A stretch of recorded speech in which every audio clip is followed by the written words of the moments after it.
Quand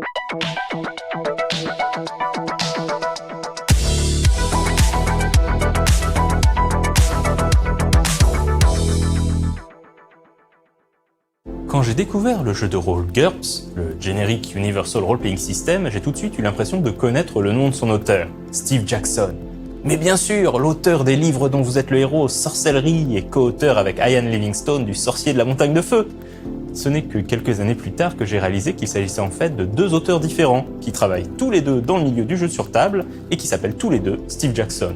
L'un d'eux est britannique et l'autre américain.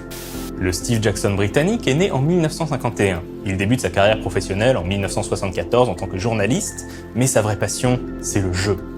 En 1975, il s'associe avec ses amis Ian Livingstone et John Peake, qu'il connaît depuis l'école, pour fonder une société d'édition de jeux sur table.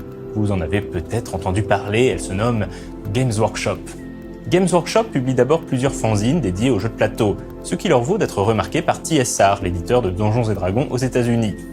Games Workshop parvient à négocier avec TSR les droits de distribution de D&D sur le territoire européen. Dans la foulée, le 20 décembre 1975, ils organisent leur première convention, baptisée Games Day. La convention perdure encore à ce jour, même si elle est désormais consacrée plus spécifiquement aux jeux créés par Games Workshop, c'est-à-dire Warhammer et ses dérivés. Steve Jackson et Ian Livingstone vont connaître un grand succès avec ce qu'on appelle en France les livres dont vous êtes le héros. C'est la rencontre avec Geraldine Cook, une éditrice de la puissante maison d'édition Penguin Books, qui va leur donner l'idée de mélanger roman et jeu de rôle.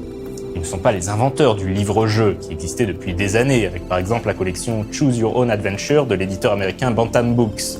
Mais l'influence du jeu de rôle leur permet de doter leur création d'une profondeur de gameplay encore jamais vue.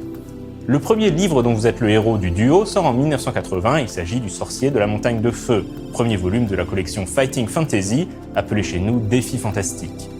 Un ouvrage plein de défauts par rapport à ceux qui suivront, mais qui deviendra rapidement un best-seller. Finalement, après une décennie à produire des jeux sur table et des livres-jeux, Steve Jackson vend ses parts de Games Workshop en 1991 afin de se lancer dans le jeu vidéo. Il écrira notamment Lost Eden pour Cryo Interactive et fondera Lionhead en 1996 avec Peter Molyneux. Mais de l'autre côté de l'Atlantique vivait également un Steve Jackson passionné de jeux. Ce Steve Jackson américain a d'ailleurs écrit 3 défis fantastiques pour Games Workshop dans les années 80, ce qui a bien sûr ajouté à la confusion entre les deux hommes. Le Steve Jackson américain est né en 1953. Il fait des études de droit, mais sa vraie passion, c'est le jeu. En 1975, il rejoint Metagaming Concepts où il collabore à la création de divers jeux de société. En 1977, il crée son premier jeu de A à Z, Ogre, un wargame avec des tanks.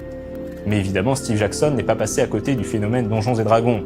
Il écrit donc The Fantasy Trip, un jeu de rôle avec lequel il cherche à corriger tout ce qui ne lui plaît pas dans D&D, notamment la multiplication des types de dés qu'il trouve un peu lourds. C'est à cette époque qu'il se fâche avec le patron de Metagaming Concepts et part donc fonder sa propre société, Steve Jackson Games. Au milieu des années 80, Steve Jackson réfléchit à des règles de jeu de rôle qui reposent sur un vrai système logique, ce qui permettrait de les décliner à tout type d'univers et de genre. Le résultat sera donc GURPS, le Generic Universal Role Playing System. GURPS connaîtra 4 éditions, la dernière en date remontant à 2004. Les droits de GURPS seront également achetés par Interplay dans les années 90 pour servir de base à un RPG sur ordinateur qui porte alors le nom GURPS Fallout. Mais Interplay finira par créer son propre système baptisé Special et du coup le jeu sortira sous le titre Fallout tout court. Plus récemment, Steve Jackson a délaissé le jeu de rôle pour se recentrer sur le jeu de plateau et connaîtra un succès mondial avec des jeux comme Munchkin et Zombie Dice. On a pu également le voir en tant que PNJ dans Shadowrun Returns sous le nom Stevie J. Steve Jackson Games a également parmi ses titres de gloire d'avoir été la cible d'un raid des services secrets américains en 1990. Mais ce sera le sujet de la prochaine Minute du Geek. À la semaine prochaine.